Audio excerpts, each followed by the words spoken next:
If you looked at a map of Vietnam, this would be like the very southern tip, and it is called the Mekong Delta, which is the river basin of the Mekong River. It's predominantly an agricultural area, mostly rice and sugarcane farming. Students come from primarily farming families.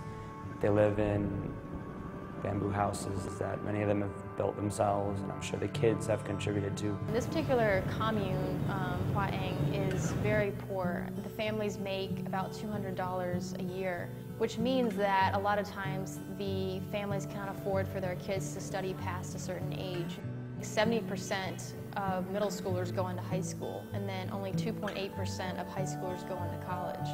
So it's something that's very needed in terms of promoting higher education and empowering them with the motivation and confidence to attain it. The people in the area definitely embrace education, and the only reason why they won't pursue it further is because of economic imperative and economic necessity. In the rural area, there's rarely cases they can come to the university because of their poverty, so they quit school very early. But when the program come here, and I see a lot of kids, they eager to join in the program, and they really excited. They work hard, they study well, and they love us.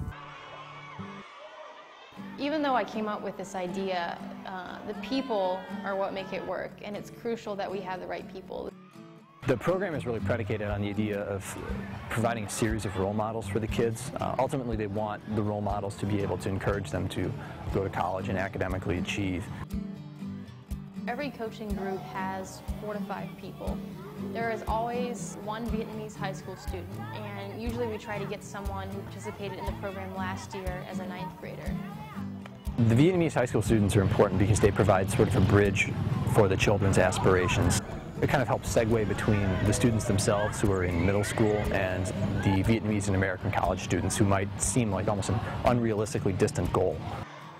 And then there are 2 college students. Right now, all of them are coming from Kenta University, which is about an hour away. The Vietnamese coaches, they're a real role model for them because we can tell them as much as we want that we played a lot of sports in high school, and that's helped us in college, helped us get into college. But the Vietnamese coaches, they did it by solid, hard work. To me, they are who we want the kids to be. They have survived numerous obstacles, they've made it to college, they provide a roadmap for the kids that we want to do the same thing. And then we have 1 to 2 American student athletes, and they can be from any sport, right now from the universities of North Carolina, Duke, Virginia, and Virginia Tech. I feel like you're an instant role model, and everything you do is a sign of maturity and a symbol to look up to. So you really have to carry yourself in a way that is going to be level with their expectations, which I think are very high. The American coaches, they come here, they teach the kids how to be a good person, how to be a leader. And the kids, even they won't be a real leader, but they are the leader of themselves. Là tính trung thực và tính chơi thể thao tốt với mấy bạn, tự tin và thông minh hơn. They're excited to have someone who's so interested in them and wants to teach them and help them learn. And finally, we have an American student athlete director, we have a Vietnamese college student director, and together they help coordinate the whole camp and make sure it's running smoothly. This summer we had 4 different camp sessions, 1 for each middle school grades. We offer it to both boys and girls. We've had probably from 60 to 80 in every camp this summer.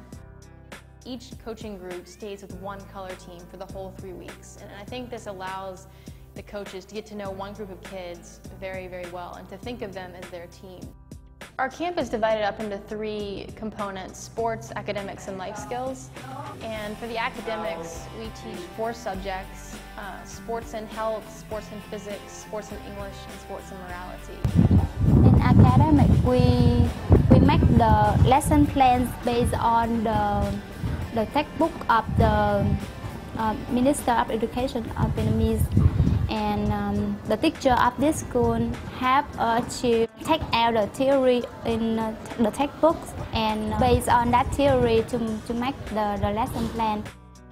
And the night before we taught a new lesson, we'd have a meeting with our other coaches. We had to coordinate together how we were going to teach the lesson. We had to figure out, does this make sense when it's translated? Will they understand this example? Your coaching group became a team that really needed to work together. Then we move into sports, and every sports coaching group goes to their section of the school to teach sports. Each of the coaches came with an idea in mind of what they wanted to teach and the steps they needed to take to get them there. With life skills, it's more of a curriculum that we import from what we've known as student athletes in the U.S. So we talk about team building, leadership, and higher education. So that forms one complete camp. We go back and eat lunch and then return in the afternoon to do the same thing for another group of kids of the same grade. Every Friday during the camp we have what's called a competition day. And it's a mixture of sports and academic competitions. We begin the day by having them take an academic test, and it tests them on what we taught them during the week. I'm trying to prepare them for the tests that they will have to take in the future if they want to go to college. And so in addition to the academics, they take a life skills test in team building, leadership, and higher education. And then in between those tests, we have them do sports competitions. The coaches decide what skills they feel like the kids have learned best during the week and turn it into races or relays or games between the teams, where the teams either compete directly against each other or earn points to compete.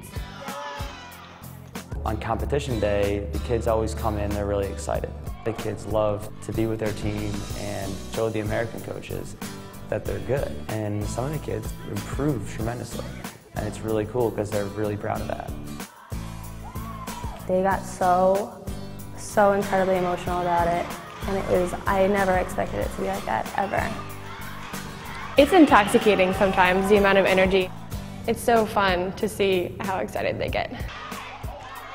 The kids get so excited for the sports competitions because they've never had exposure to formal sports instruction or organized sports, and so this is the World Cup for them.